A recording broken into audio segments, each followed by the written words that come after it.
जब मैं पहली बार एक युवा के रूप में मठ में आया, तो मुझे लगा कि मैं एक नया रास्ता चुन रहा हूं, जो पूरी तरह से मेरा अपना बनाया हुआ है। लेकिन एक सुबह मेरे शिक्षक ने मुझसे पूछा, क्या तुमने इस जीवन को चुना है या इस जीवन ने तुम्हें चुना है? मैं हंसा, ये नहीं समझ पाया कि इसका उत्तर कैसे दूं। और उन्होंने कहा, यही वास्तविक ज्ञान की शुरुआत थी। देखिए, स्वतंत्र इच्छा बनाम भाग्य का प्रश्न कोई पहेली नहीं है जिसे सुलझाया जाना है, बल्कि यह एक दर्पण है जिसमें देखना है। जीवन एक नदी की तरह है। कुछ लोग मानते हैं कि हम ही नाव चलाते हैं, हर विकल्प के साथ कड़ी मेहनत करते हैं। दूसरों का मानना है कि धारा बहुत तेज है, चाहे हम कितनी भी मेहनत से नाव चलाएं, हम वहीं पहुंचते हैं जहां नदी हमेशा हमें ले जाने वाली थी।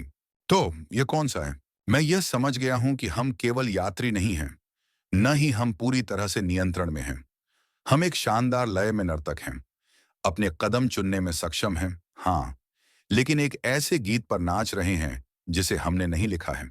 हमारे विकल्पों में शक्ति है, लेकिन उन विकल्पों के पीछे एक गहरी धारा भी है। हमारी परवरिश, हमारी संस्कृति, हमारे कर्म, यहाँ तक कि अप्रत्याशित मुठभेड़ें जो हमें आकार देती हैं।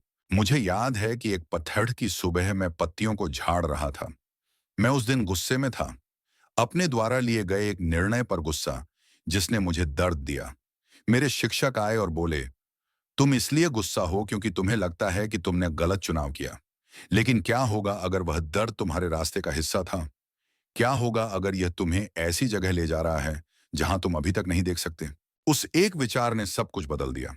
इसलिए मैं आपसे पूछता हूं, अगर आप अपनी गलतियों को भी पवित्र माने, तो आपका जीवन कैसे बदल जाएगा? क्या होगा अगर नियंत्रण के विचार से जूझने के बजाय आप उसके साथ नाचें? जीवन हर पल को नियंत्रित करने के बारे में नहीं है, बल्कि हर पल में पूरी तरह से जागरूकता के साथ, दयालुता के साथ और उद्देश्य के साथ प्रकट होने के बारे में है। स्वतंत्र इच्छा और भाग्य, वे दुश्मन नहीं हैं, वे साथी हैं।